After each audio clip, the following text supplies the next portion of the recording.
All right, so many interesting questions were asked. The first one came from a student who has a passion, a creative hobby that's not architecture, and I think it was music in her case. And her question was, how do you balance having a creative hobby or passion that's outside of architecture with architecture? Because architecture is kind of all-consuming, or can be sometimes.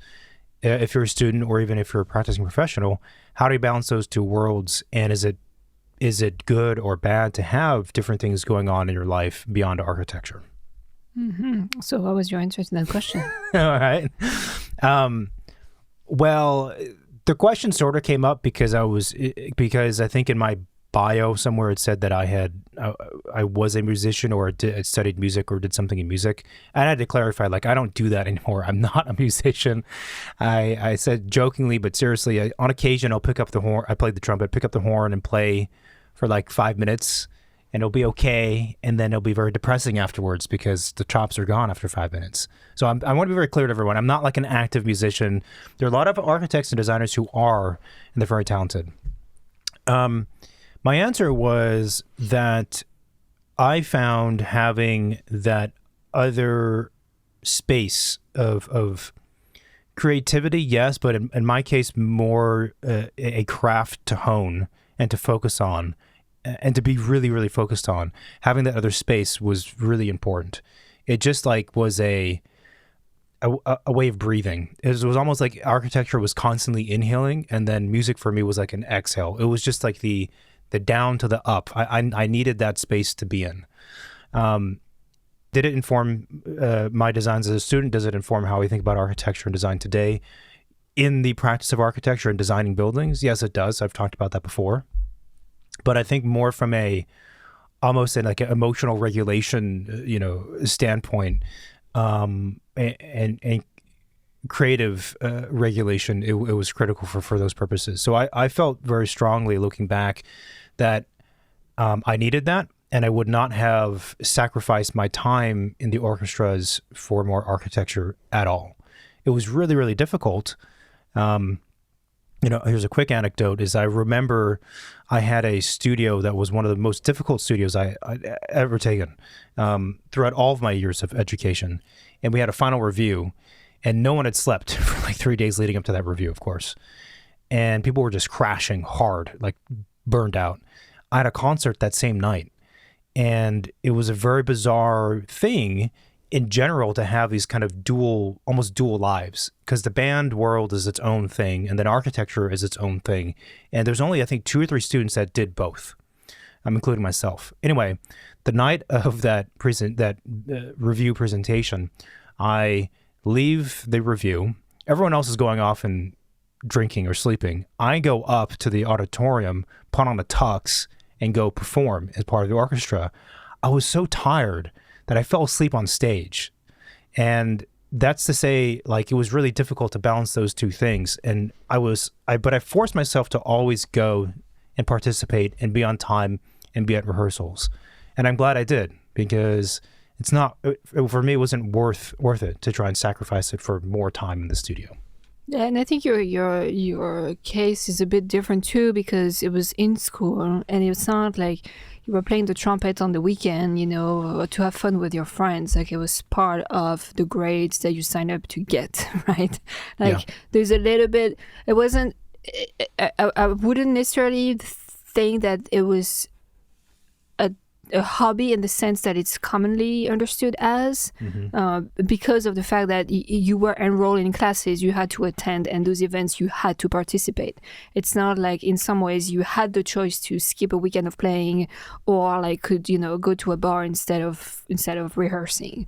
So it's a balance that I think maybe was more organized, forced, required. Yeah, in some ways you there was a structure that helped you balance out those two, because you had commitment to that structure, right? Yeah.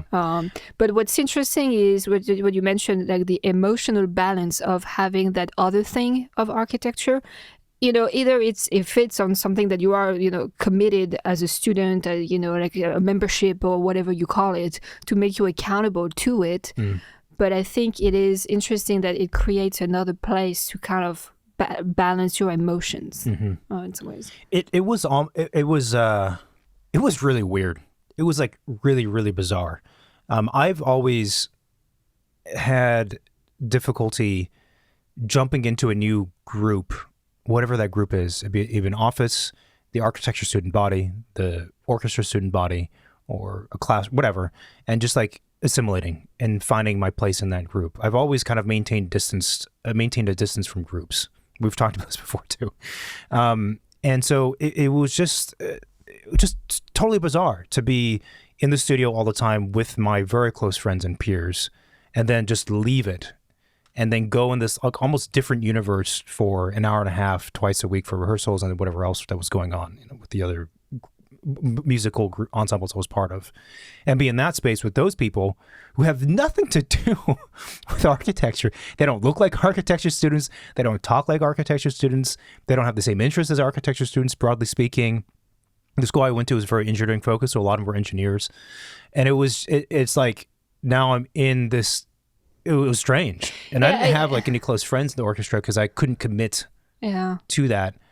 And I guess the situation is kind of weird because architecture is so consuming that why would you sign up for something else that also requires so much work and attention and commitment? You know, like, that's a good question. It's not like you double major, but in some ways, like, again, like, it's not, you do it whenever you feel like it. Like, that wasn't that. So one could ask, why would you do that? And then also, would you recommend doing that? And in the end, do you think it was, in some ways, it was worth it, or it was detrimental to either of them?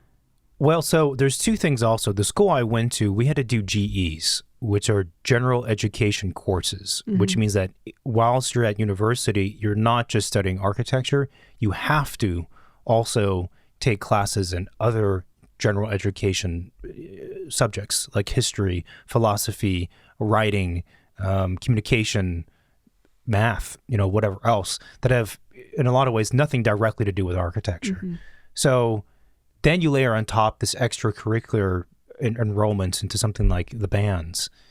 I think, going back to your question, I forgot your other question because I'm tired, but going back to your first kind of point of, because I was enrolled, there was a structure that helped me be committed to it. That's true. At the same time, I would say I had plenty of courses that I was enrolled in that I would intentionally just skip so I could be in studio working on my projects. I did that all the time. Probably should not have, but I did all the time.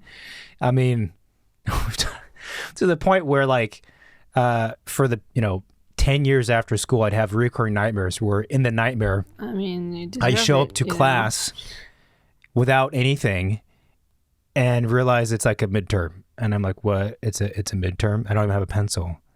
That nightmare might be based on reality. I've actually had a thought for April Fools to send you a fake letter from the school. That would be good. Like, that would be it's good. been however many years, we're still waiting for you to turn your paper in. It's another nightmare. So there's a couple nightmares that I've had over the last, they're kind of gone now, but for the first 10 years. And that one of them was that. Another one is that. That's a good one. I have to think of a victim we could do that. I find out in the nightmare, 5 years after graduating that I missed this course, that I didn't take it or I didn't pass it. And therefore now I haven't actually finished. Like and I have French to go back class? to school or something. And those nightmares are based on reality, like in my case. But so anyway, the odd thing about band for me was that I never missed a rehearsal and I never missed a concert. I'm certainly not a concert. I never missed. There's something about it and my dedication to it, and also the nature of band as well, but my dedication to it that would never allow me to miss it. And I might have said this on here before, but I had a close friend in architecture school and studio who would see me like leave studio, go to rehearsal in the evenings, because that's when they were, then come back afterwards, and he would see me drained, especially before a deadline. He'd be like, hey man, why are you even going? Just like skip it.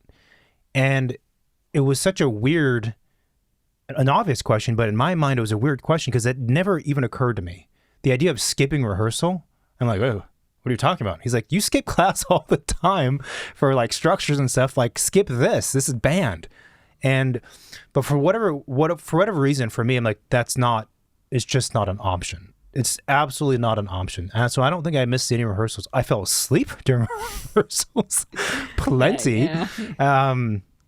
But I never missed it. And so, but back to the larger question, for me, I think that first of all, as a student, I needed a healthier balance of life and architecture in general, and I think I would have used that balance to be better at music, or to be more awake at rehearsals, or to get more out of other classes. So I don't know. To answer the question, yeah, for me, it was a necessity then, and looking back, I wish I had put more time into it. I will also say, though, that in my final year during thesis, I took no music classes. I knew that I wasn't going to be able to do both. Mm-hmm. So there was a line that I drew at some point. Did you have any hobbies? Or more broadly speaking, did you find as a student or as a professional even that having other activities and things or life outside of architecture was necessary or important or influenced the work? I mean, the time in school, I think, was so busy with school that I don't think I had any time for anything but school. Your school also didn't have GEs. We didn't have GEs, but we had classes like all the time in studio all the time. So I'm not suggesting you had less work. But you didn't have to take No, we didn't have to. No, but we had, full schedules. Yeah. And, yeah, I mean, there's just no time, to like do other stuff. I mean, I was doing side jobs to make monies. That was my, those are hobby. That was replacing my hobbies, the time for my hobbies. So no, there was not really any hobbies except, Alarm. Excuse me. There was no hobbies during school, really, I would say. So yeah, that's that for school. The professional life is different, and there always been hobbies or interests, I would say. I don't think I was ever committed to, I don't know, I don't play music, so I was never in a band, or like had friends who would meet and like play music or go to Central Park and like start singing in the streets. So, stuff like that. Like, no, that wasn't the thing. I mean, I studied art, but I'm not a skilled painter or or a drawer or sculptor or anything like that. So I've never really got to do that.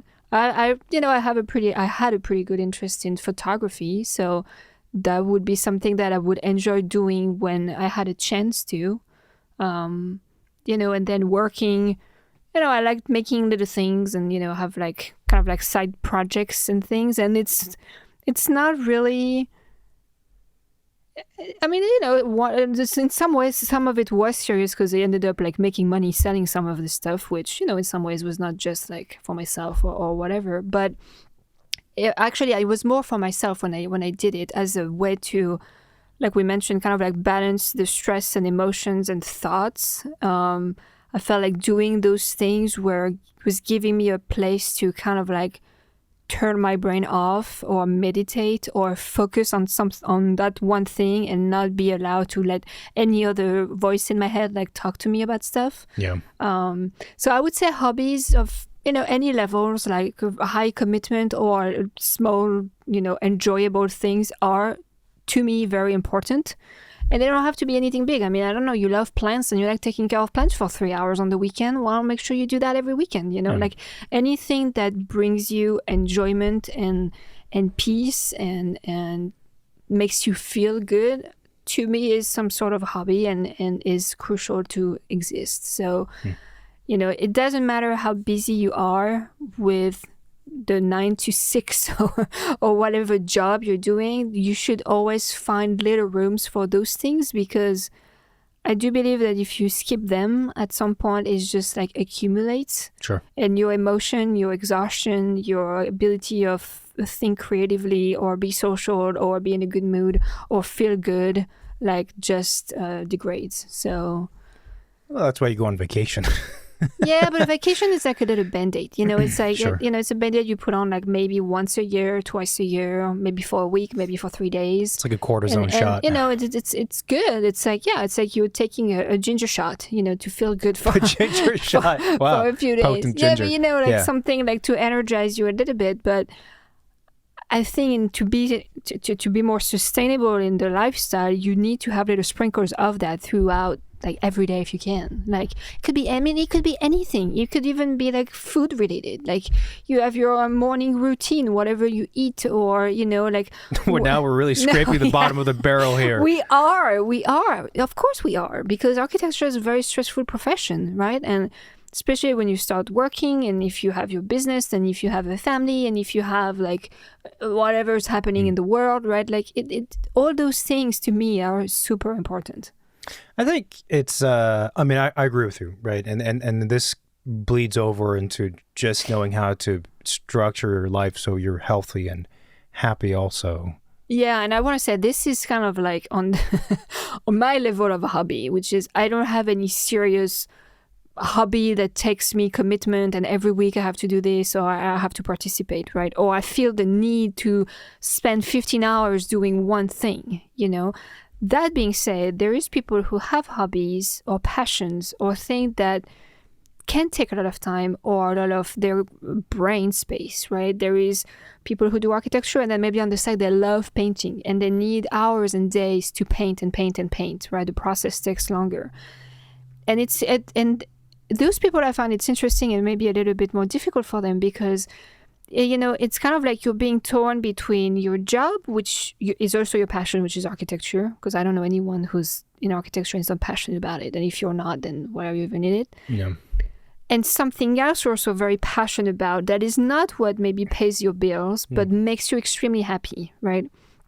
And sometimes, I mean, we've interviewed a lot of people.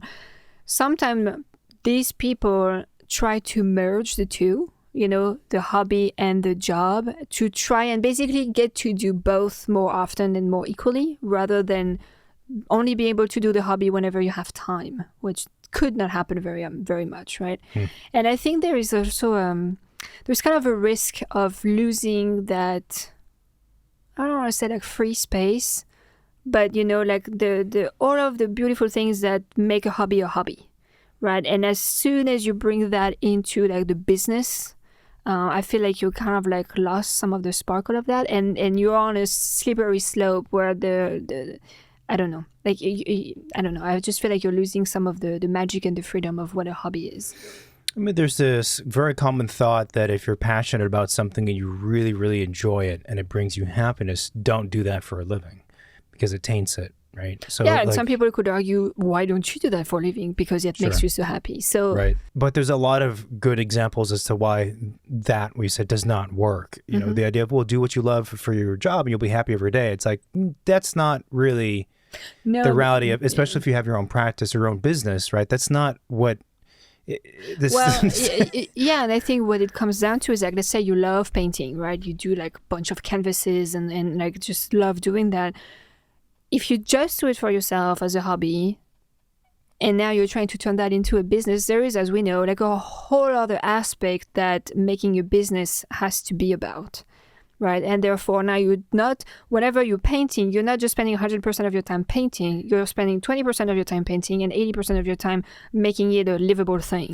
Well, I think it's that, but it's also, in my view, mostly that the thing that was just for you is no longer just for you. That's true. Because as soon as you have to make money, that means someone's paying you for it, which means that now it's about them by whatever degree. Yeah. Right. And that's the problem with an artist or an architect or a musician or whatever, is you start worrying about the buyers, the market, the listeners, the clients, and you have to think about them to survive, but also, are you doing it really for them, depending on the profession? I mean, architecture is a service industry, so it's a little bit different, right? We have an obligation to our clients, but if you're an artist, like, do you really care about the people buying your work? And then, then you have an agent or someone saying, well, you should do more, pink faces. You're like, I don't want to do any more fucking pink faces. And it just... Your motivations are changing. The slippery slope, yeah, it is true. So And especially for something as complicated as architecture, I think it's naive to say, if you love architecture, then have your own practice. You can do architecture all the time, and that'll equal a much greater chance of happiness. It's not true. Architecture is tough. You can't do architecture without clients who have a lot of money, without a good team. There's like a lot of other stuff that has to fall into place in order for you to do work that makes you happy, right? Like 90% of their work is just to be able to do the thing that you want to do. Yeah. But back to the point of hobbies and things, I think, I don't know. I understand what you're saying about having the clean kind of separate space to be in, and you're focusing on that thing. And the benefits of it are to have a relief from architecture in this case, to have that exhale, to have that meditative state. For me also, it's like one of the great things about architecture, it's very broad. Like there's the research, the philosophy, the understanding the culture of the people. There's program, so there's function, there's technical stuff, there's conceptual stuff, there's materials, there's views, light, photography, like everything's mixed up in there. But it still is definitely, it is its own thing and has a process to it and has constraints. So it is a specific craft. And I feel sometimes as a creative person, you just want to like explore an aspect of creativity that doesn't fit neatly in that process of architecture or the timeline of architecture. And it's just nice to have a different venue or avenue of scratching that itch and exploring those subtleties and the refinement of the craft in a just a different medium, right? And I that's the thing, to be honest, as I'm speaking now, that I miss the most about music was, and I've always said over the years I should get back to playing, but again, 5 minutes, I'm like ultra depressed with myself because I have no more chops. There's that, and it's a different challenge and reward system that's still creative in a certain way, and a craft, but it's different. You know, architecture, on the contrary, is like, it takes a long time, especially in practice. It's just a very serious thing too, and that's the thing I would say that makes architecture rewarding, but personally for me makes architecture quite frustrating. And maybe the thing I dislike the most about it is that it's very serious, and it should be serious. I'm not saying it shouldn't be, but it's like a very, very serious thing that we're doing. And you know, sometimes I'm like, I don't really want to be that serious about everything. It'd be nice to just do some wacky cool stuff, try some stuff out, and there's no pressure. There's no lives at stake. There's no structural stuff at stake. There's no program at stake. It's just music. You know what I mean? It's just out there. Yeah, you know, I was mentioning like, sometimes people are trying to merge their hobby into their profession in a way that's kind of like maybe too much 50-50 in the mix. But what's interesting is, and in the way of balancing the two, but still kind of keep them separate, is that they could influence each other, but still remain separated, right? Yeah. So if you are a musician, you don't have to, I don't know, have an office that is only about music, whatever that means, right? But again, the way you think or create music could influence the way you think about architecture or create architecture. And it doesn't have to be all the time, right? I think that's kind of like the beauty of being an architect, is that we can get influenced and inspired in very many different ways by very many different things, right?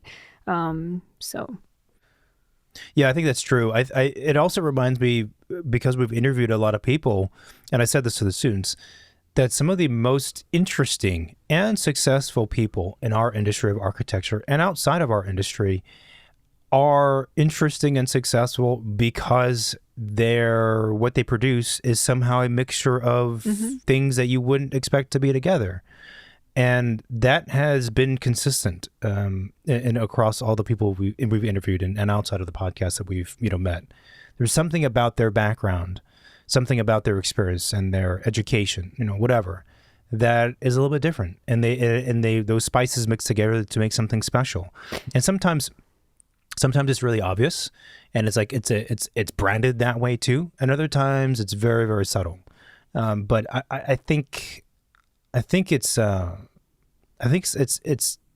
also sometimes very easy to make the mistake of dedicating too much time to architecture, because I do think that rich architecture is informed by and powered by a deep understanding of life and people and the landscape and everything else. And if you're not out in the world experiencing those things to a degree, then it's really difficult for you to have astute observations about a site, a place, and a people, and then create architecture. I'm going to start writing down some of the things you say on the podcast. Because they're so good. No. And bring them out to you once in a while, just so we make sure we actually, apply the things that we say on here. No, but see, I've already done my time out in the world. I don't need to go out. Okay. Now that makes more sense. I was going to say, spending all the weekends talking about architecture is probably not what we should be doing. But here we are. It's so difficult, though, because it is such a complex thing to do, and it does require a lot of time. I think that the problem is time. I think the problem is that when you're passionate about things, you just become addicted to it, and it's very hard to separate yourself from that. True.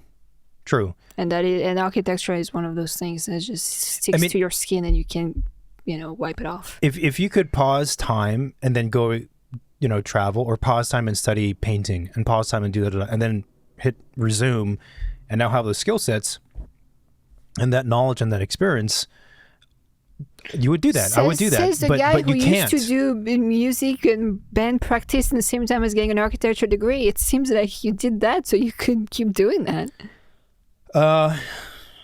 Yeah, it was just so tough. It sounds exhausting to me. So difficult. And this there's another question a student asked, which I forget their question, but maybe it was the same one, but it also had to do with burnout. Like they're having, because this is also, what are we in May or June or whatever, and the students are like, we're like tired because we're like getting to the end. Well, it's just the beginning of your life, so. But the thing I said to them is like, actually, for myself at least, and I think for a lot of people, school is a lot harder than practice, because in school you're on your own by yourself, having to navigate all the stuff we just talked about. And when you're designing something, unless you're part of a group of students on a team project in which no one else does any fucking work except you, right? You're on your own. But when you're in the profession and you're out in the world as an adult, it's like kind of structured, right? And as assuming you work in an office where you're not doing crazy hours, like when you're done, you're done. There's no homework. There's no studying for a philosophy exam the next day. You're finished. Yeah, but on the weekends, you have to decide where to work and do good work, be kept. Think about what? Be kept in an office. You can get let go if you're not good. So there is, yeah. But that's things at stakes. The school is hard only because you have to be organized and autonomous. If you're neither of those, then the school is going to be really hard. But if you are, then it's Okay, 3 guesses as to what kind of student you were then, since you seem to be thinking school was a breeze. I think schools seems hard to students. Because again, that's the only thing that they've known so far where they're on their own. Oh, see, I have a different take on all this. Yeah, okay, let's hear it. Okay. Right? Like once you've been through school on your own and you go through life, life seems less hard because you've already gone through school on your own. So it's more of a, putting things in context and really how hard those things are if you look at them, outside of that context. Being a student in school, everything is like, maybe paid for depending on how it's structured. People give you a schedule, you have deadlines set up, they tell you like what you should be doing, like you have an environment, you don't have to go hunt for anything. Everything is there, you just have to show up and do the stuff. So right? What's weird is so I think both are true. So I think this came up in the conversation with the Nomos group. So I think what you're saying is true in that the school is easy because you kind of, everything's set up for you, like you said, you just need to go through the checkpoints. And if you do that and you're studious and you pass and whatever, you will have acquired a certain amount of knowledge and then you graduate. It's like guaranteed. Yeah, and you are within a body of students and you're all going through the same things at the same time, right? Yeah. So you're within this community that's moving the same pace as you are. That's true. It is also true, therefore, that when you graduate and you're in the profession, you're by yourself, let's say. Yeah. And no one's helping you navigate your career. You have to make decisions on your own, which is why finding a community or mentor or whatever you call it is helpful or essential, right? I think that's true. At that scale that you're describing, I think, however, from a first person level experience and the emotional experience of the week to week, for someone like me, school was really difficult because I'm not inherently organized and I hate schedules. I hate making schedules and thinking about to do this, to then complete it by a deadline. And also, again, in the architecture studio, you have to do everything by yourself. You have to be good at researching, at concepts, conceptual thinking, writing, but diagramming, you also have model to making, chill and realize rendering, that you're there to learn. drawing, presentation, all those things you have to be good at. And you're learning how to do those things. Right. But in practice, you don't have to, there's not the pressure of saying you will not get a good grade. You will not be qualified as a good architect if you are not stellar at all 7 of those things. That doesn't happen in practice. In practice, the first 3 years you're fumbling around, everyone finds their own natural niche within architecture, and offices oftentimes encourage that because everybody knows the person who's good at all 7 of those things and all-star at all of them is like 1 in a million. Yeah, but no one says in school that you have to be great at all of it, right? That is the grading system.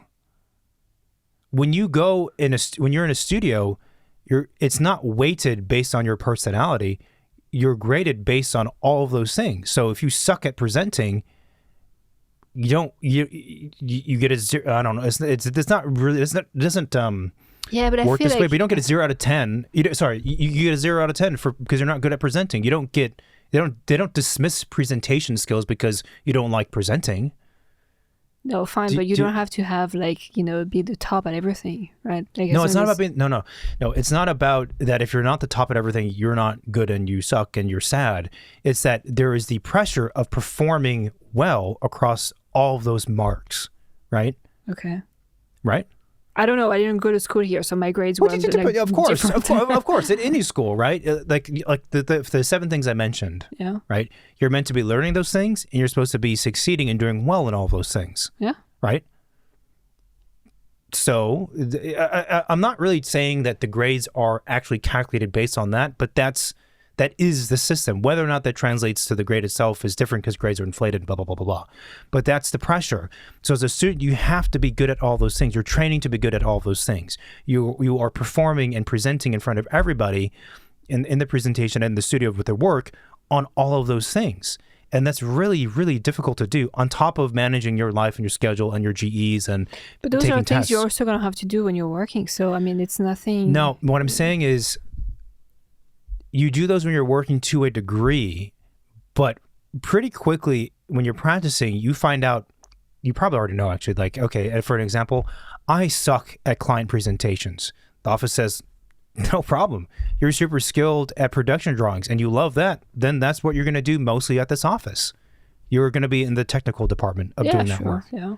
That's how offices, that's what I'm saying. Like, no one in an office really expects of well, it depends the size of the office too. If you're working in a 500 people office, then they can pigeonhole you to do that one specific thing you're really good at, and you never have to get better at anything else than that. If you work in a 2-person office, then guess what? You're gonna have to be good at all of it because it's only you and the other guy. You're gonna have to be better at all of it, but again, there's not that expectation. There's no boss who's like, I expect you to be an all-star across all 7 things. If not, you're fired. That never happened because that person doesn't exist except for 1 in a million, right? So even in small practices, you might have to do it, you might suck at it, but it's not the same thing because I'm hungry. Apparently my stomach is rumbling. Because offices realize like, okay, everyone does have their own skill set and interests, even within architecture. And you find your own path in that way. In addition, I would say from a young architect's perspective, the great thing about practicing as a professional, aside from the fact that when you're done with work, you're done, like I said before, and you don't have homework for a structures class. The other great thing is that when you're young and you don't know something and you're working on a project, you're not the only one working on the project. You have senior staff probably sitting right behind you. You turn around and say, hey, I'm stuck. I don't know what I'm doing here. Can you help me? And then they educate and help you and you draw correctly or whatever the task is. When you're in school, But you said you have the same thing in school. You have senior It's not- students that you can go to your teacher. You can No. ask. You can ask your friends who are good at it to explain things to you. I mean, the support system is there too. I don't. It's not really the same thing because, first of all, you have to trust that the other people around you in school Okay, well, that's your own problem. are smart enough to have anything of value to say regarding your project. It's also different because it's your And so own. does your colleague in your No, but office. it's the guy different. that's been working there for 20 years might not be the best. No, but they're to give vetted you because they're feedbacks. part of a closed system, which is the office. Yeah. And also, that project is not your project; it's the office's project. You're on one team. You are literally on the same team. In school, you're not really on the same team with your students, with your classmates. You're more like team members, but also competitors, frankly. So the vibe. So we've talked a lot in the past about how practicing as an architect is challenging and toxic workplaces and all that kind of, let's say, more negative aspects. But I mean, truly, I think like the bright side of looking at it when you're a young professional is like when you graduate, you're going to be at a place, hopefully it's a good office, let's say, or a decent office. You have a support system. You have people who are older. They're vetted and they're going to help you because they're helping themselves by doing that. I mean, it's a really wonderful thing. Yeah, but And you get paid to do it. It's At the same amazing. time, the time in school is like 5 years in school, right? A career could be like, I don't know, 20, 30, 40, 45 years. What does that mean? Well, that means that for it to like feel and be as simple and easier as it sounds like it should be. And no, it's gonna be ebbs and flows. It's gonna be like a windy road, and there's gonna be bumps, and it's not gonna be that cushy, No, I'm not saying it's going to be cushy for 25 years. I'm saying as a young person who just graduated, there are positive things to look forward to when you're practicing. And those are some of the things. Yeah, for sure. Yeah, you just want to bring it down. You want to bring it I mean, down. yeah, sure. I mean, the first few years after I graduate are, the most fun and exciting ones, sure. I think also you have a different perspective on it because you were a very different student from me. Like if there was a graph of different student types, we were on opposite ends of the spectrum. Well, I was, and I also like moved country after I graduated from school to start my working life, which in a place I knew no one and nothing. So to me, that was much harder than school was, because school is it's school. It's a different level. It's this and that, but it's. It's not, again, I mean, nobody's forcing you to go and do that. So if you can't figure it out. Do what? School or practice? Do school. Nobody's forcing you to go and study architecture for 5 years, right? So if you can take care of yourself for 5 years and show up to class and do the work and learn and ask questions and figure it out, then go do something that's easier. You know what I mean? Like... Yeah, that's you can't have that mentality. It's a horrible mentality and advice to give to people. What the hell? You can't say that to students. But you made your choice. If it doesn't work for you, then maybe, you're meant to be doing something else. It sounds like you're advocating for people to just give up if they're not good at it. Well, no, I'm not saying that. I'm just saying you should figure out the way, I don't know, like be an adult. Like, I don't know. Oh, God. No, it's true. It's true. I personally didn't feel like, school was hard because it was a lot of work. It was a lot of hours. It was a lot of questions. It was a lot of like, like introspection on yourself and like, what does your design wants to be? What does that tell to people? And like all of those big questions and all of that. School was hard, I feel, in the creation of what you're doing, not in what it is to go through school. So again, super different for me because both that were was my a challenge. experience. Yeah. And I mean, people who are like very creative and very gifted and all of that, maybe that was no big deal for them. But that's the part that I felt was the most difficult for me was to... Okay, so the challenge of the work itself in school, right? If we think about that in your experience, what happened, and then you transition to the practice, how did those two compare? What was that like? Did you find that it was still challenging because it was a completely different way to approach the creative process, the thing that you're creating, what you're creating, the meaning of what you're creating. So it's as we spoke before, right? Like the way you think about architecture in school and the way you think about architecture outside of school is like two different things. So that has its own challenge because it's not something you were trying to think about that in that way. Were there things when you entered the profession after you graduated that, how do I phrase this, would be encouraging to hear as a student who's about to graduate? Wait, say that again. Were there things that took place in the first 4 years of you practicing after you graduated that current students would benefit from hearing about, that encourages them about the profession? Is encouraging? Yeah, I mean, I think I think first you have the shock of like what it is to work in an office, and you have no idea what that is until you start, right? So that's kind of like, oh, okay, like what am I doing now? I have to like, you have kind of a freak out moment, like now I have to learn everything again, but like in a complete different way. But the exciting thing is that you're not the first one to do that. Like everybody goes through that mode, and as you move through the different firms, the different projects you're working on, you're building back up, the skills that you've learned in school in the way that is being used in the profession. So you feel like you are still evolving, I think, as you get older as an architect, which to me is the most exciting, is the things that you keep learning and discovering. So would you say that it was harder those first 4 years after you graduated or easier than school?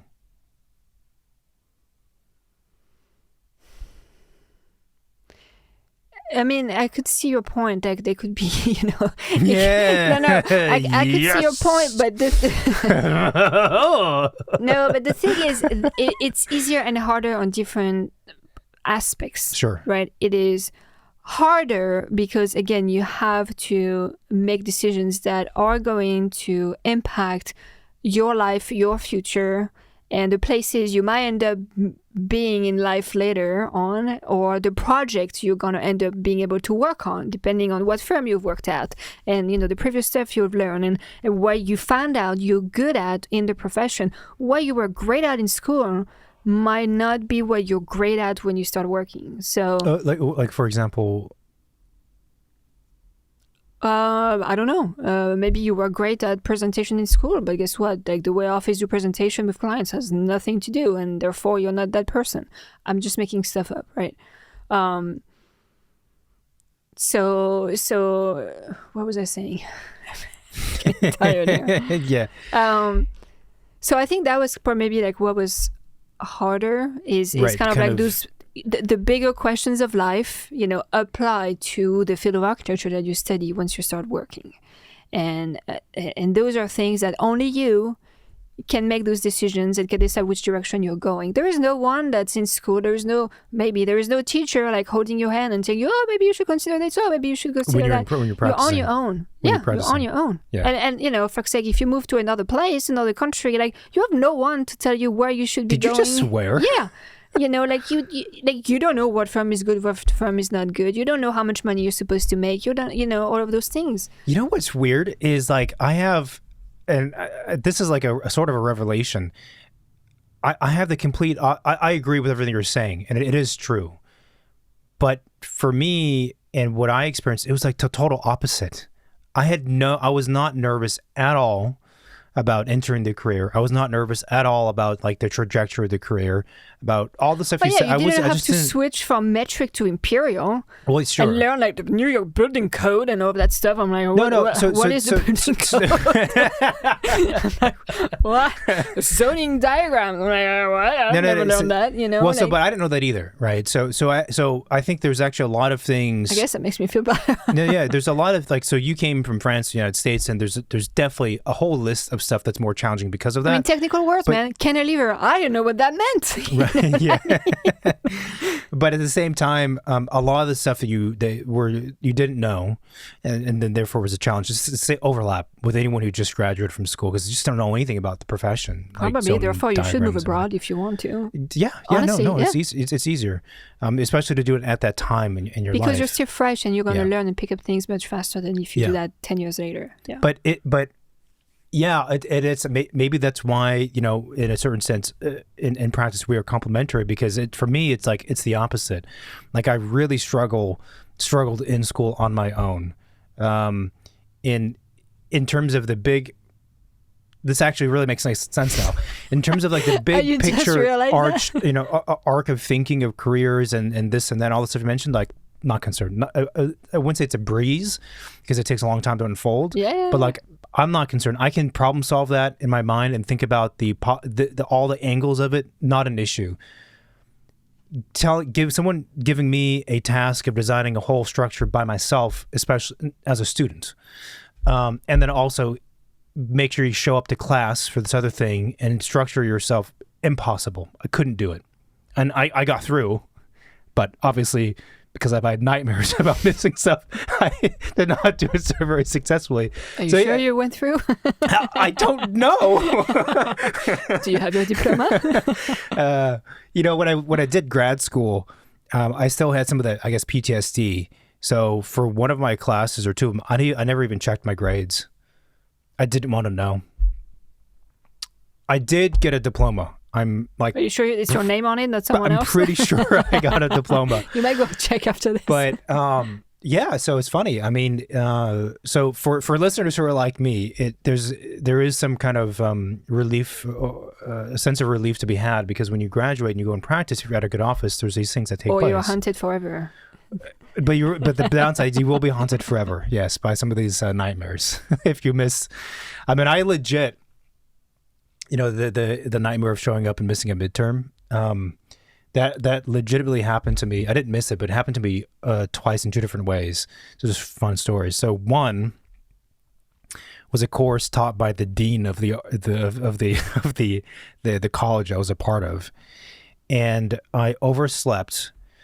And I lived in a dorm apartment way up on a hill. So it was not like easy to get down to campus, and definitely not easy to get back up late at night. And woke up, I was like, oh my God, I'm late for, I think it was the final exam. Get on my bike. And it was a 9 a.m. class too, which like for a college student like me, it might as well have been 4 o'clock in the morning. I haul ass going down this like hillside so fast, and it was not awake. Like I barely had like 2 shoes on. And I remember getting across this courtyard, and I'm going through this courtyard that had grass and a narrow kind of paving sidewalk cutting through it. I'm going down there, and there's 2 people in front of me on the sidewalk. So I'm like, well, I'm not going to crash into people, so I'm going to go off into the grass. But I'm so tight on time, I don't want to do like a big curve around. I want to like go straight A to B, the fastest way to get there.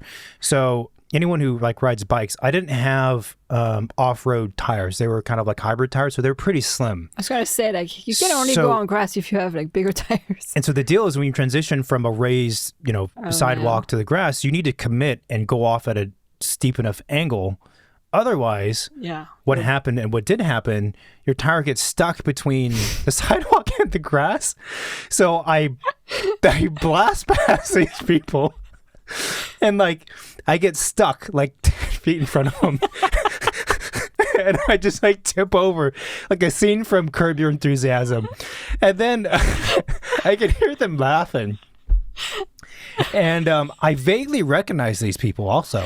Oh, no. And so because I fell over just like right in front of them, by the time I'm getting up, they're now like passing me. And I'm like, I had like a plaid like long sleeve flannel thing and like Crocs, and I was like, oh, I'm late for a midterm, to try and like explain like why I'm doing this. Get on the bike, get back, get to the place. I realized my alarm went off at the right time. I didn't read my clock, so I got there plenty on time. And so I get in there, and I never went to this class. I think I didn't even know, I barely knew where it was. And I get in there, and I'm like, there's no place to put my bike inside of the class, because I didn't know what the classroom was like. Oh my God. So I stick my bike in the back, I grab a seat. Who walks through the door? There's 2 people I pass because they're in my class, and they sit down next to me. I probably smell horrible. And they're like, this kid fell on his bike, got back up, hauled ass because I thought it was late. This fucking idiot. You were not late to class. You were on time.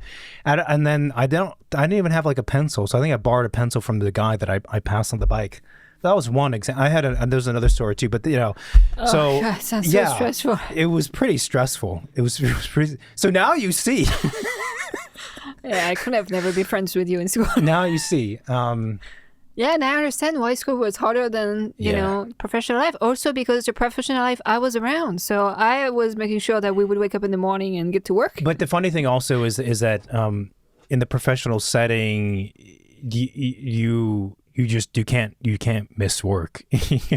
Like in school, you can miss a class. Yeah, no. You can't miss a day of work. You do that, and then enough times or whatever, you do get fired. And then one day you show up to your office and your seat is taken by someone else because they replaced you. Yeah, so I never had that nightmare, which is to tell you like things changed, once I graduated, also because the parameters were different. Like it's very real when you have to work to make money to survive. Yeah. And you're in a new city, in the case for us. And if you don't do that, then you don't survive. And the stakes are different. So anyway, yeah, that was one of a few different stories in school. Did you change bike after this? So you could No, I had another. zoom. This another just small bike story. Is like I said, that apartment was way up in the hill, and it was really, really difficult. I mean, it was a trek to get up there, and Was of it course cheap? Is the that why? architect. Was it cheaper there? I don't know. It was on campus, so it was easy, and a lot of people lived there. And of course, the architecture building was the other side of the campus at the bottom of like the entire campus, so opposite ends, which meant that when you're in studio working, at 7 p.m., are you going to bike for half an hour uphill? Yeah. Like it was like Have dinner and come legitimately, back, you had to be really good shape to bike all the way up. Most people would stop and just walk with their bike the last stretch. You need a Are you going jetpack. to do that, or You need a jetpack. jetpack, or are you gonna like sleep in studio? Like, because if you go up there, you're exhausted, try and eat dinner, shower, then go back down. Like it just. So anyway, one late night, me and a friend of mine were on our bikes going up, and we were super tired and probably inebriated and trying to cope with studio. And there was in the complex an even steeper hillside of grass, and he was like, we should try and race up this hillside. And I'm like, yeah, that sounds like a good idea, like 2 days before a review. And so he did it. I overestimated my athletic abilities. Got halfway up and I could also hear him laughing as he's witnessing me do it. Got halfway up and what do? Do I fall over? And so I chose, no, I can probably just do a U-turn and then just go down on the hillside on my bike. Terrible idea. A8 shit. Tore up my pants, bleeding all over the place. I could hear him laughing at the top because I didn't make it. I chose to bail in the wrong fashion, and I'm surprised that bike survived 5 years. That I think about it. Anyway, so yeah, having hobbies. I think it's a good thing to protect that space, and I will restate what I said before, and I do think it's important, especially for students, even students, to like go and experience life and like see what it's like to be out there and see what people are like and see places to inform your perspective on the world. I think it's hard to draw, accurate or salient conclusions about a project or a concept if you don't have that. Yeah, or do it vicariously by reading. I don't know. It's interesting because again, I'm thinking like I had no time to like have a hobby in school, but it doesn't mean that if you don't have any time in school to find your hobbies, that you can find them later in life either. Again, you have downtime, you meet people, you move to a new place, you discover new things. I think it's you still have your lifetime to have hobbies. But it's interesting because even now people ask us, sometimes people who are not in the architecture field, they're like, oh, so what's your hobby? What do you do on the weekend? I'm like, hobbies? I still have no time for hobbies. Yeah, so as much as we've preached so as what much we as we said, say you should have hobbies, you should have hobbies. We don't. We don't. No, But again, I think hobbies can take many forms and take many different chunks of time, small or big. That's why it got whittled down at some point in the conversation to just making a morning coffee. Hey, look, I love gardening. Gardening could be my hobby. I don't have a garden, but if I had one, I would garden all the time. Yeah. I think this is a lot of this conversation for long-time listeners, they'll know this is kind of in contrast to what I often preach, which is that, especially for students, like you need to spend time at your desk working. You can't be off dicking around. There's no substitution for being at your desk grinding, and grinding meaning that it's not easy, that it might be not productive in the sense it doesn't produce a great design, but it is productive in the sense that you're putting in the time, the miles. It's like training for a marathon. You just put in. It's also sort of like, to use an analogy to other hobbies, when you are an athlete or you're a musician, it's an easier thing for me. Like when you go to the practice room and you woodshed, that's an expression, and it means to practice. And actually, woodshedding dates back to a time when you would go to the woodshed outside and practice. I think is where it comes from. And but solitary. There's nothing happening except practicing it. It's not sexy. It's not fun. There are drills. There's things. There's exercises you do. That's not music. And you woodshed. And there's a certain, there's definitely a parallel to like athletes when they train. You do things that are not fun when you're training as an athlete. But shouldn't a hobby be fun though? But, so I'll get to that in a second. So what I'm saying though, architecture is kind of the same thing. In music, when you're practicing, everyone knows you have good days and you have bad days. And in practice sessions, and I think what makes a really good musician, or a musician better than another in the end over the course of 5 years or 10 years or whatever, is when they go and woodshed and they practice even when that day sucks. Like there's so many times I get to the practice room and it's not working, right? I can't hit the notes. These things are off. You're tired or whatever it is, but you do it. And that matters. And the same thing I think applies to architecture as a professional even. You have to spend time trying to problem solve, trying to design something, even if it doesn't produce great things. Even if you're sketching and then at the end of the day, you're like, this was shit. It doesn't really matter that it was shit. You're putting in the time. And that does lead to something in the end for the project. It does also accumulate over years and mean something in the end too. And I think that's very important for everyone to remember, especially students. Like you have to put in the time, and just because it doesn't result in something amazing to you, it doesn't mean it's not worthwhile. No, that's a good point. I think that's why I never got into music, like the whole not fun part. Like I very much enjoy listening to music.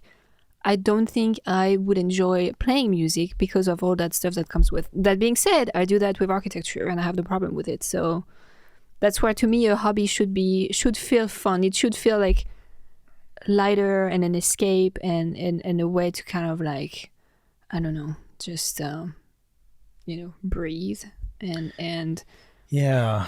But I mean, I don't know. People take hobbies in different ways. Yeah, that is it. Well, maybe we'll have to put that aside for another conversation. That's a really interesting one because, to be honest, the majority of the time that you're playing an instrument is it's not fun. Is not the performance. No, it's not the fun stuff necessarily. I mean, I guess it's like people who work out as a hobby. Like. Although that is immediately rewarding, right? You feel the pump. Well, it depends. It depends on who you are. It doesn't for everybody, so I did 10 push-ups. Do I look different? It does. Yeah, it doesn't. I don't know.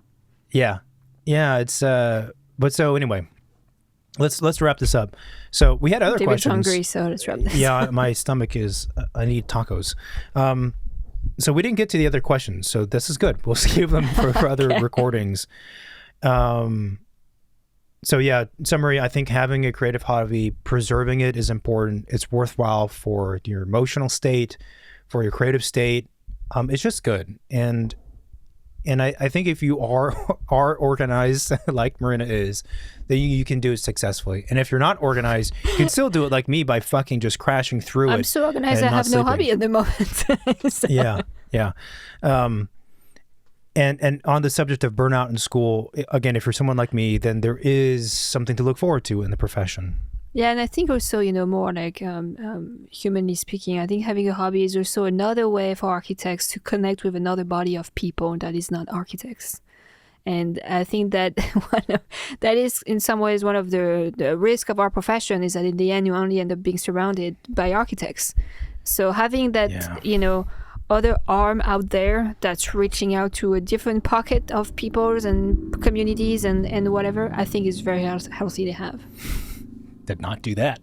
Still don't. But I think it sounds like a good idea. Yeah. No, we do that, more of that now, of people in related professions that have related interests. Yeah. In school, I didn't do that, but whatever. Okay. Well, I don't know if you're listening to this, and this was, if you have questions, then feel free to contact us. You can find us through our website or email, which is hello@secondstudiopod.com. We have an Instagram handle, which is also Second Studio Pod. You can find us on there, follow us, text us 213-222-6950. If you like the show, leave a review. You can find us in the Apple Podcasts app, YouTube, Spotify, blah, blah, blah, blah, blah. That's it, man. Yeah. Anything else? We're on Instagram. You can find us there. We have the hotline, 213-222-6950, and that's it. I said that already. I know. And shout out to the students who hosted, who had the panel and came up with this question, and probably others that we'll answer on the podcast. You see, you should have invited me. Huh. It would have been more interesting for sure. No. Okay, talk soon. Bye. Bye-bye.